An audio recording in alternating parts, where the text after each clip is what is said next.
बेल के पतैया में का बटे हो शिव गईले लो भाई। बेल के पतैया में का बटे हो शिव गईले लो भाई।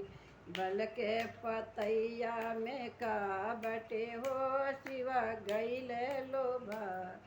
पूरी मिठाई शिव के मन ही न भावे।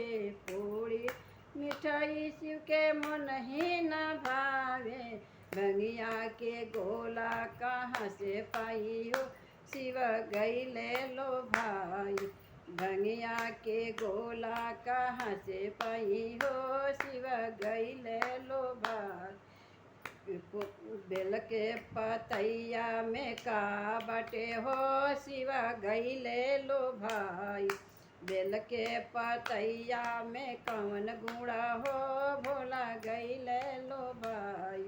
गंगा के पानी शिव के मन ही न भावे।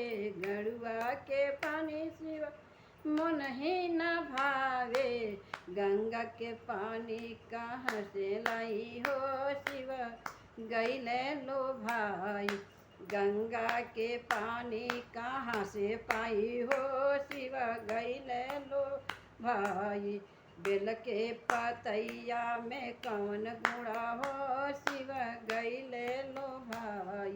बेल के पतैया में कौन गुणा हो शिव गईले लो भाई। बेल के पतैया में कौन गुणा हो शिव गईले लो भाई। पान के बीरा शिव के मन ही न भावे। पान के बीरा शिव के मन ही न भावे। पान के बीरा शिव के मन ही न भावे। भंगिया धतूर कहाँ पाई हो शिव गईले लो भाई। भंगिया धतूर कहाँ पाई हो शिव गईले लो भाई। भंगिया धतूर कहाँ पाई हो शिव गईले लो भाई। बेल के पतैया में कौन गुना हो शिव गईले लो भाई। बेल के पतैया में कौन गुना हो शिव गईले लो भाई। बेल के पतैया में कौन गुण हो शिव गईले लो भाई। तो सकत क्या शिव के मन ही न भावे। तो सकत क्या शिव के मन ही न भावे। मिर्गा के छाल कहाँ पाई हो शिव गईले लो भाई। मिर्गा के छाल कहाँ पाई हो शिव गईले लो भाई। भंगिया के बेल के पतैया में कौन गुना हो शिव गईले लो भाई। बेल के पतैया में कौन गुना हो शिव गईले लो भाई। बेल के पतैया में कौन गुना हो शिव गईले लो भाई। चंदन चंदन सिंदूर भोला के मन ही न भावे। चंदन सिंदूर भोला के मन ही न भावे। भभूति कहाँ से हम पाई हो शिव गईले लो भाई। भभूति कहाँ से हम पाई हो शिव गईले लो भाई।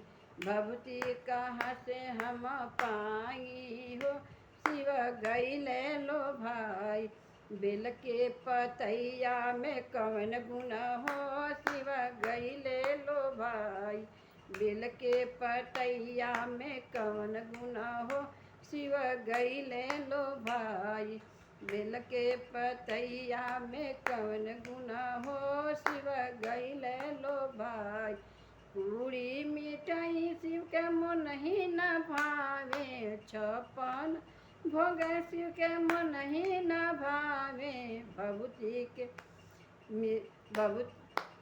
पूरी मिठाई शिव के मन ही न भावे। छप्पन भोग शिव के मन ही न भावे। भंगिया के गोला कहाँ पाई हो शिव गईले लो भाई। भंगिया के गोला कहाँ पाई हो शिव गईले लो भाई। बेल के पतैया में कवन गुना हो शिव गईले लो भाई। बेल के पतैया में कवन गुना हो शिव गईले लो भाई।